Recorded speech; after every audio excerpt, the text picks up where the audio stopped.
To the question about Neymar, 2030 সালের বিশ্বকাপ football ইতিহাসের 100 বছর পূর্তির এক অনন্য বিশ্বকাপ। আর এই বিশেষ বিশ্বকাপে নেইমার তোমাকে খেলতেই হবে।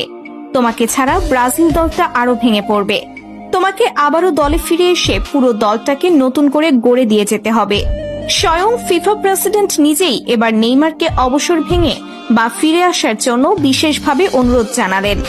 নেইমারকে তিনি বলেন, ফুটবল আসলে শুধু একটা খেলা নয়, ফুটবল হলো একটা বিশুদ্ধ আবেগ।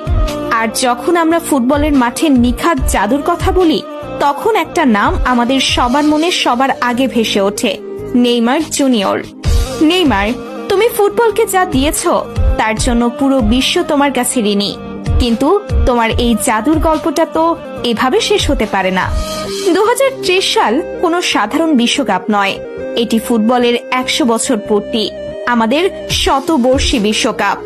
এই ঐতিহাসিক মঞ্চে ফুটবল বিশ্ব তার সবচেয়ে বড় জাদুকরকে ছাড়া কিভাবে উৎসব করবে তুমিই বলো।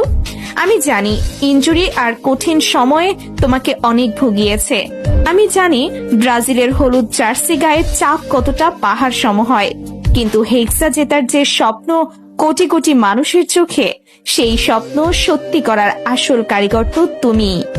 আজ একজন ফিফা প্রেসিডেন্ট হিসেবে নয়, ফুটবলের একজন সাধারণ ভক্ত হিসেবে আমি তোমাকে হাত জোড় করে অনুরোধ করছি, নেইমার, তুমি 2030 বিশ্বকাপে ফিরে এসো। ফুটবল বিশ্বের তোমাকে বড্ড প্রয়োজন। সাম্বার সেই চিরচেনা ছন্দ দেখার জন্য পুরো পৃথিবী চাতক পাখির মতো অপেক্ষা করছে। শেষ একবারের জন্য হলেও ফুটবল নামক ক্যানভাসে তোমার জাদুর তুলিটা আরেকবার ছোঁয়াও বন্ধু।